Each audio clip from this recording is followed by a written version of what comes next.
आप गाय माता की सेवा करते, लेकिन ये सुनने के बाद और आपकी निष्ठा बढ़ेगी। गाय माता की महिमा का वर्णन सभी शास्त्रों में है, लेकिन श्री विष्णु पुराण में बड़े विस्तार से गाय माता की महिमा को बताया है। 33 कोट देवी देवता कहां कहां विराजते हैं, भगवान व्यास जी ने श्री विष्णु पुराण में बताया है। पृष्ठे ब्रह्मा गले विष्णु मुखे रुद्रा प्रतिष्ठिता मध्ये देवगणा सर्वे रोम कूपे महर्षया रोम कूपे महर्षया।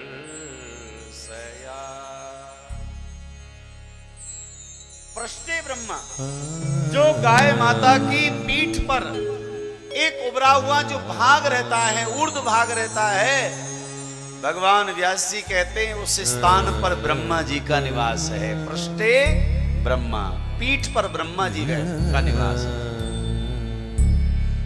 गले विष्णु,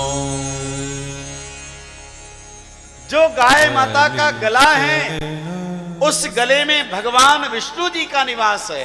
एक बार भाव से कहिएगा, राधे राधे, जोर से बोलो। गले में भगवान विष्णु जी का निवास है। और महादेव कहां विराजते हैं? मुखे रुद्रा प्रतिष्ठिता।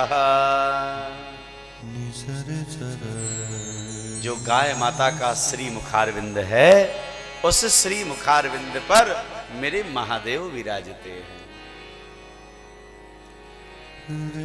ऐसा वर्णन आता है कि मुखमंडल का दर्शन करने से महादेव के दर्शन का पुण्य मिलता है। गाय माता के गले का दर्शन करने से भगवान श्री हरि विष्णु के दर्शन का पुण्य मिलता है। और पीठ का दर्शन करने से ब्रह्मा जी के दर्शन का पुण्य मिलता है। मध्ये देव गणा सर्वे,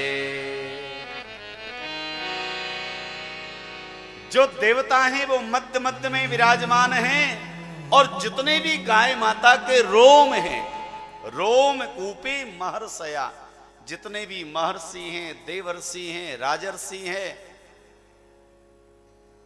ब्रह्मर्षि हैं, बड़े बड़े जो ऋषि महात्मा हैं, ये सब कहां विराजते हैं? गाय माता के रोम रोम में बैठे हुए हैं महाराज। जो गाय माता का जो रोमकूप है, जहां से रोम प्रकट हो रहा है, वहां पर महाराज ऋषि महात्मा विराजमान है, उनका वो स्थान है।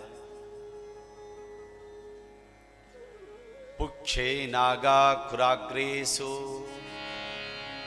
जो गाय माता की पूंछ है, तो जितने भी नाग प्रजाति है ना, जो जितने भी नाग देवता हैं, ये सब नाग देवताओं की जितनी भी प्रजाति हैं, ये सब गाय माता की पूंछ में विराजमान है। पुक्षे नागा खुराग्रेसु, ये चाष्टे कुल पर्वता। तो बड़े बड़े जो पर्वत हैं, हिमालय जैसे पर्वत से लेकर के जो सामान्य छोटे और बड़े से बड़े जो पर्वत हैं, ये सभी पर्वतों का निवास गाय माता के चरण में जो खुर है, उसमें निवास है महाराज। खुर के अग्रभाग में बड़े बड़े महाराज ये पर्वत विराजते हैं। और सुनकर के आपको आश्चर्य होगा, मूत्रे गंगा दयो नद्यो, गंगा जी कहां विराजती हैं? भैया गंगा जी विराजती हैं गौमूत्र में। गौमूत्र में गंगा जी का निवास है। गाय माता के नेत्रों में नेत्रयो शशि भास्करो, गाय माता के नेत्र में सूर्य और चंद्रमा का निवास है। ये न ये शास्तनो वेदा, 4 वेद कहां विराजते हैं? जो गाय माता के पयोधर हैं, स्तन हैं, वहां पर साक्षात 4 वेद विराजमान हैं।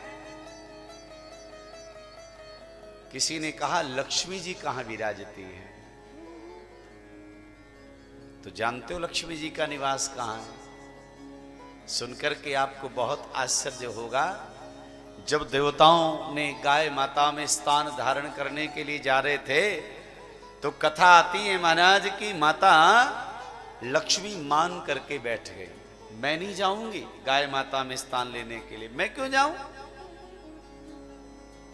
भगवान नारायण कहने लगे देवी चलो ना, सब देवता जा रहे हैं, महादेव जा रहे हैं, ब्रह्मा जा रहे हैं, ब्रह्माणी जा रही है, पार्वती जा रही है, तुम चलो ना। लक्ष्मी जी ने कहा नहीं मैं नहीं जाने वाली हूं। भगवान नारायण चले गए, सब चले गए और लक्ष्मी माता अकेली रह गई वैकुंठ में। ध्यान देना, अब भैया सब लोग किसी कार्यक्रम में चले जाएं, अकेला कोई घर में रह जाए तो फिर मन नहीं लगता है उसका। माता लक्ष्मी ने देखा हे भगवान अब क्या हो, मेरे नारायण चले गए, मेरे पति चले गए, ब्रह्माणी और रुद्राणी चली गई, सची चली गई, सब ऋषि पत्नियां चली गई, ऋषि महात्मा सब लोग चले गए, अब मैं अकेली रह गई, मैं क्या करूं। तो माता लक्ष्मी ने विचार किया कि मुझे भी चलना चाहिए। तो माता लक्ष्मी सबके बाद में गई और गाय माता से हाथ जोड़ के बोली हे माता थोड़ा स्थान मुझे भी दे दो ना, कोई जगह बची हो तो। गाय माता ने कहा अब कोई जगह बची नहीं है, सब फुल हो गया है, अब कोई स्थान नहीं बचा है, अंग अंग भर गया है। नहीं नहीं माता कृपा करनी पड़ेगी, कुछ स्थान देना ही पड़ेगा, कहीं पर भी स्थान दे दो। गाय माता ने कहा लक्ष्मी जी कोई जगह बची नहीं है तो मैं तुम्हें कहां से स्थान दे दूं। माता लक्ष्मी जिद पकड़ गई, कुछ स्थान देना ही पड़ेगा, देना ही पड़ेगा। तब गाय माता ने महाराज रोष में कहा हे लक्ष्मी अंग अंग मेरा भर गया, अंग में कोई स्थान बचा नहीं, अब तो केवल एक ही जगह बची है, अगर वहां तुम बैठना चाहो तो बैठ जाओ।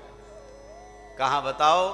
तो गाय माता ने कहा केवल मेरा गोबर बचा हुआ है। माता लक्ष्मी ने सोचा बाद में यहां पर भी कोई बैठ जाए, तो तुरंत माता लक्ष्मी गई और गाय माता के गोबर में ही विराजमान हो गई। तो लक्ष्मी जी का निवास कहां है, गाय माता के गोबर में। तभी तो हमारे यज्ञ होता है, कथा होती है।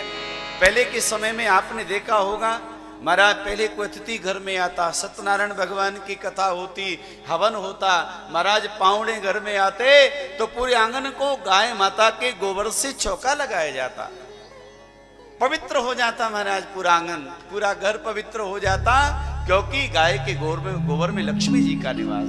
गोबर गौ माने ज्ञान, गौ माने भक्ति, वर का मतलब होता है श्रेष्ठ। और ऐसा बताते हैं कि गाय माता की सबसे बहुमूल्य चीज अगर कोई है,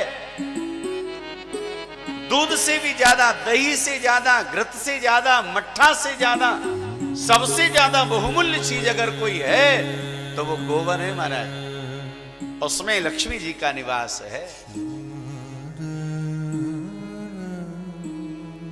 आदरणीय प्यारे सज्जनों, गाय माता को हमारे यहाँ सनातन धर्म में एक परंपरा बनी है कि हमारे घरों में जब भोजन बनता है, प्रसाद बनता है, तो पहली रोटी गाय माता को प्रदान की जाती है। लेकिन कभी विचार किया कि ऐसा क्यों किया जाता है, कभी सोचा मैंने।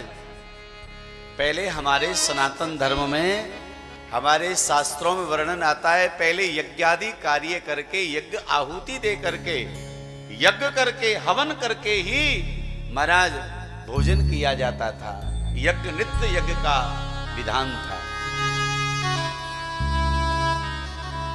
लेकिन अब यज्ञ करना बड़ा संभव हो गया है, क्योंकि यज्ञ में प्रयोग में आने वाली जो औषधि है, जो सामग्री है, घृत से लेकर के समिधा, लकड़ी तक, जो भी सामग्री यज्ञ के लिए प्रेषित कर रहे हैं ना, वो सब नकली आ रही है महाराज। घी भी जो प्रयोग में हो रहा है, अब उसकी पूर्ति नहीं हो पा रही है कि गाय माताओं का संरक्षण नहीं हो पा रहा है, सेवा नहीं हो पा रही है।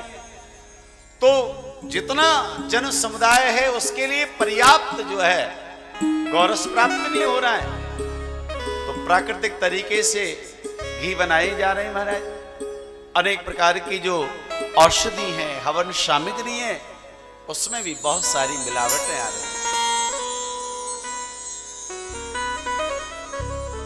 तो प्राचीन समय पे ये निर्धारित कर दिया गया कि गाय माता में 33 कोट देवता हैं। भाई यज्ञ के द्वारा भी तो देवताओं को भोग देते हैं हम। तो अगर गाय माता को सबसे पहली रोटी अगर प्रदान कर दी जाए, उसी से महाराज आपके पितृ देवताओं को, आपके पूर्वजों को, भगवान को, सभी नदियों को, ऋषियों को, महात्माओं को, सबके लिए भोग लग जाता है एक रोटी गाय माता को प्रदान करने से।